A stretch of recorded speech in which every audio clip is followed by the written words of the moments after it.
Hi, welcome to Surviving Motherhood. So I am reading right now about King David. I've been reading 1st and 2nd Samuel for a few weeks now, it seems. Anyway, can I just admit to you that I am a little bit jealous of King David? Not because he was king and he had all that money and had whatever he wanted well, okay, that would be fun, but that's not what I'm talking about.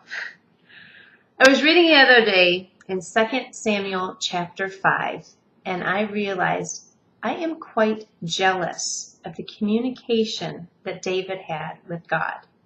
What do you think about this? Starting in verse 17, it says, "When the Philistines heard that David had been anointed king over Israel, they went up in full force to search for him. But David heard about it and went down to the stronghold. Now the Philistines had come and spread out in the valley of Rephaim, so David inquired of the Lord, 'Shall I go and attack the Philistines? Will you hand them over to me?' The Lord answered him, 'Go, for I will surely hand the Philistines over to you.' So David went to Baal-perazim, and there he defeated them. He said, 'As waters break out, the Lord has broken out against my enemies before me.' So that place was called Baal-perazim. The Philistines abandoned their idols there, and David and his men carried them off. Once more the Philistines came up and spread out in the valley of Rephaim. So David inquired of the Lord, and he answered, 'Do not go straight up, but circle around behind them and attack them in front of the balsam trees.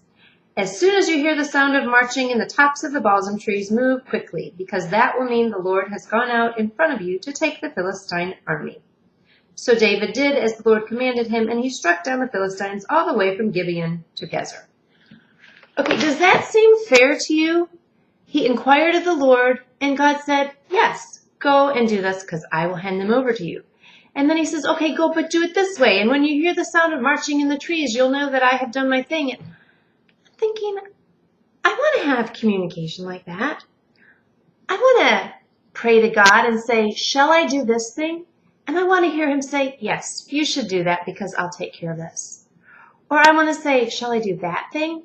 And have him say, "Well, yeah, but do it this way because it'll work better for you." Do you know what I'm saying?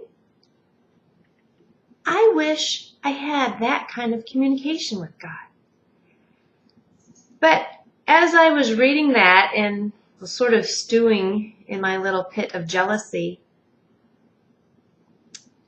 I felt like God was saying to me, "Karen, maybe I don't speak to you that way, but you can hear me." And I realized God does speak. I've never heard his voice. I've never had him say specifically, "Do A, B, and C."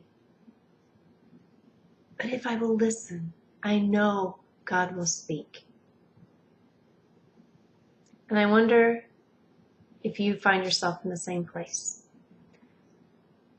I want to hear from him. I want my heart to be so in touch with God's Spirit that I can hear him just like David did.